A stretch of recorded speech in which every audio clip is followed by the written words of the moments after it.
The day begins with a ride up the crowded cable car, up and out of the busy valley, and into the quieter mountain air of the Tyrolean Rofan range of the Austrian Alps, as Lake Achensee fades into the valley below.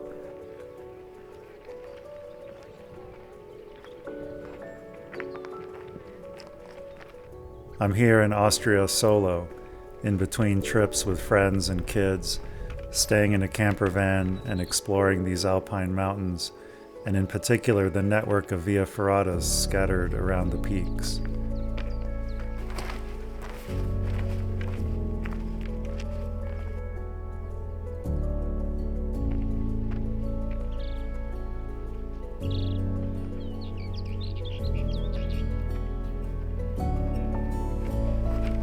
As I climb higher up into the sloped meadows filled with wildflowers, I can feel myself relaxing, dropping into the rhythm of each step, senses clearing as the air and my thoughts become thinner. The views extend and expand in all directions, and everything I've left behind in the high pace of daily living start to catch up to me, and I remember life moves at the pace of walking.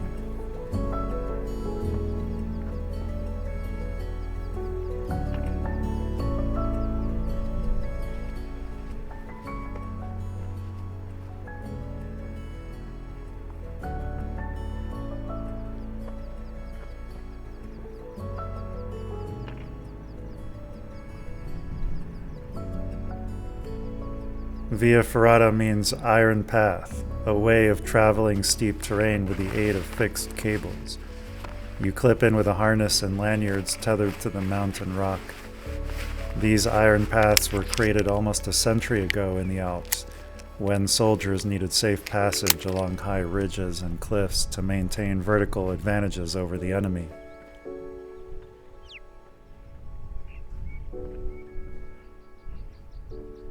After the war, the routes remained and were instead redeployed for the simple pleasure of staying safe while scampering along and across these high ridges and peaks. Today I'm hiking and climbing the Gipfel, the 5 peaks, one of the most famous and arduous of the Austrian via ferratas. My route will take me to the summits of a pearl necklace of high peaks, each affording breathtaking views of the serrated surface of this great mountain range.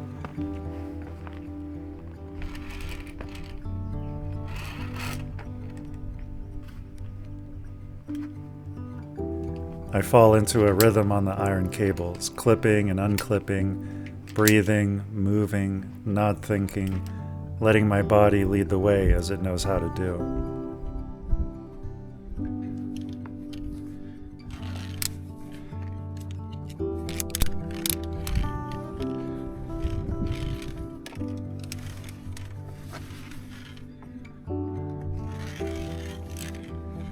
There's a history here that I can feel even if I can't name it. The old routes carved by shepherds and hunters, the wartime paths hammered into stone, the newer lines installed by local climbers and mountain guides so people like me can share in the terrain without needing to be alpinists.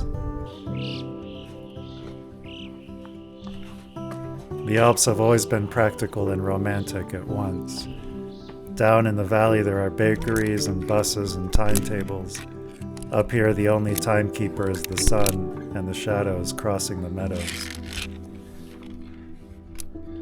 Somewhere in the middle of the day, I remember that freedom isn't the absence of care. It's the presence of care for the right things.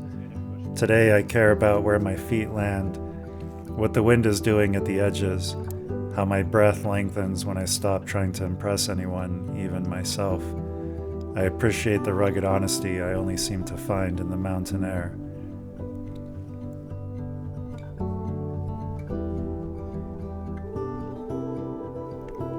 Punctuating the rhythm are moments of simple noticing. The warmth of sun on a south-facing slab, the cool shade of a notch, a bell from somewhere down in the valley, the feel of a flat rock when I take a break, and the taste of a simple snack. The movement of clouds parading over me, snippets of memories of my life somewhere out there.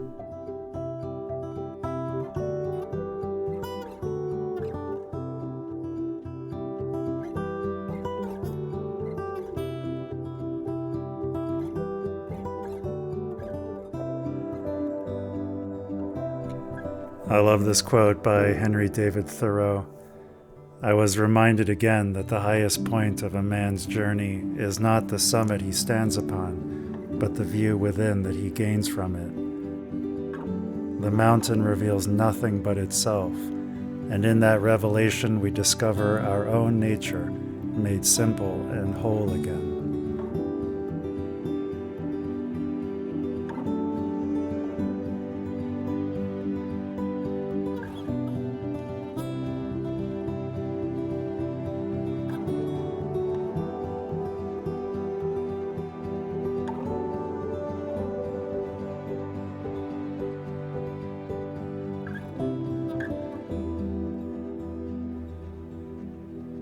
As the summits fall away behind me and the day nears its close and the last cable car waits to bring me back down, I let the last ridge taper into trail and the iron give way to earth.